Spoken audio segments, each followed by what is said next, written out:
بسم اللہ الرحمن الرحیم۔ یہ ہم نے جو عنوان قائم کیا ہے، اس عنوان کے تحت ایک حکایت حضرت ذوالنون مصری رحمۃ اللہ تعالی علیہ کا ایک واقعہ اس عنوان کے تحت بیان کر کے اس سے ایک سبق دینا مقصود ہے۔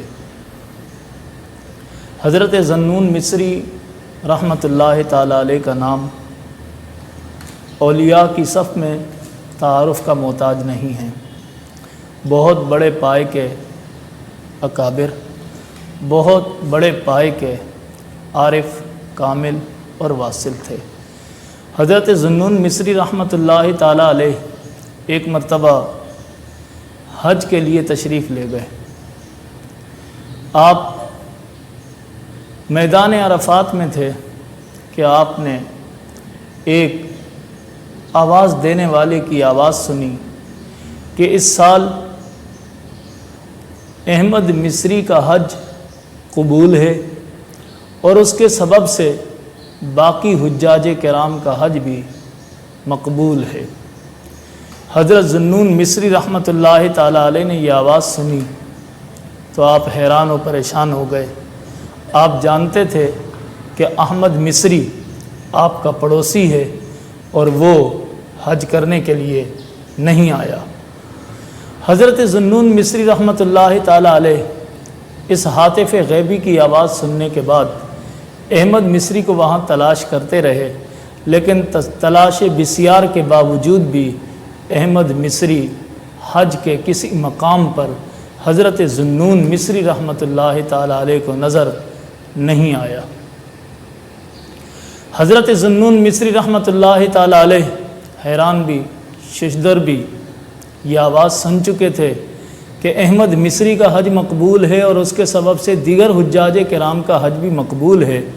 تو جب واپس آئے مصر کی طرف تو سب سے پہلے اپنے اس پڑوسی کے گھر گئے، اس کا دروازہ کھٹکھٹایا اور کہا کہ کیا تم حج کرنے گئے ہو؟ آپ کے پڑوسی نے، احمد مصری نے جواب دیا کہ میں تو حج کرنے نہیں گیا۔ آپ مزید جو ہے وہ حیران و پریشان ہوئے اور اس جستجو میں پڑ گئے کہ وہ کون ہو سکتا ہے، احمد مصری یہ ہے یا کوئی اور ہے جو حج پہ گیا بھی نہیں اور اس کا حج قبول ہو گیا۔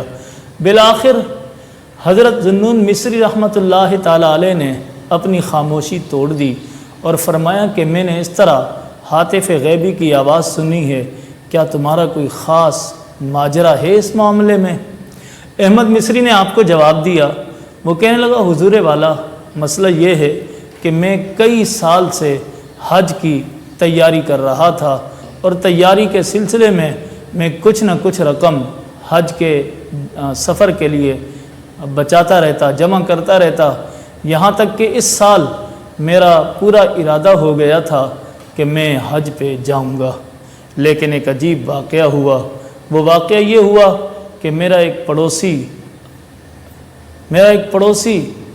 میں نے ایک دن دیکھا کہ میرا بچہ پڑوسیوں کے گھر سے نکلا اور رو رہا تھا۔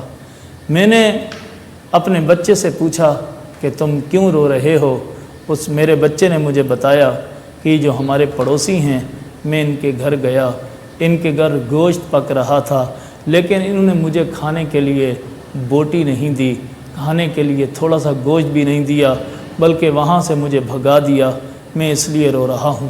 احمد مصری کہتے ہیں کہ مجھے اپنے پڑوسیوں کی اس حرکت پر بہت غصہ آیا اور میں اپنے پڑوسی کے گھر چلا گیا اور جا کر میں نے اپنے پڑوسی کے گھر کا دروازہ کھٹکھٹایا۔ پڑوسی باہر نکلا، میں نے اس سے کہا کہ یہ کیسا حق ہے پڑوس کا کہ تم نے میرے بچے کو بھگا دیا، پڑوس کا کوئی حق بھی ادا نہیں کیا۔